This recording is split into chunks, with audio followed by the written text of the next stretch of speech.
కేరళలోని across all parties చాలా రాజకీయ పార్టీలు నన్స్ తరపున వాళ్ళు ఏం తప్పు చేయలేదు, వాళ్ళు ఓన్లీ ట్రైన్ వెళ్తున్నారు, అమ్మాయిలకు నిజంగానే ఉద్యోగాలు ఇప్పించడానికి, దానిలో ఎటువంటి మ్యాలిఫైడ్ ఇంటెన్షన్ లేదని చెప్పి చాలా రాజకీయ పార్టీలు కేరళ తరపున నన్స్ తరపున పోరాడాయన్నమాట. అంతేకాదు కేరళ సీఎం పినరాయి విజయన్ గారు కూడా అవన్నీ కూడా అన్నెసరీ బేస్లెస్ ఎలిగేషన్స్ అని చెప్పి పినరాయి విజయన్ గారు మోడీ గారికి చెప్పిన లెటర్ రాశారనమాట.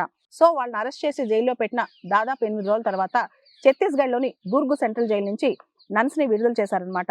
సో వాళ్ళని రిసీవ్ చేసుకునేందుకు కేరళ నుంచి దాదాపు చాలా పొలిటికల్ పార్టీస్ నుంచి ఎంపీస్ కావచ్చు, పొలిటీషియన్స్ కావచ్చు, చాలా మంది వచ్చారు. ముఖ్యంగా ఎవరైతే సిస్టర్స్ అరెస్ట్ అయ్యారో ప్రీతి మెరీ కావచ్చు, వందనా ఫ్రాన్సిస్ కావచ్చు, అదేవిధంగా సుకుమాన్ మాండవి అనే వ్యక్తి కూడా ఛత్తీస్గఢ్ చెందిన మరో వ్యక్తి కూడా అరెస్ట్ అయ్యారు. వీళ్ళందరూ కూడా బయటకు వచ్చిన తర్వాత వీళ్ళు ఎటువంటి తప్పు చేయలేదని చెప్పి కూడా చెప్తున్నారనమాట.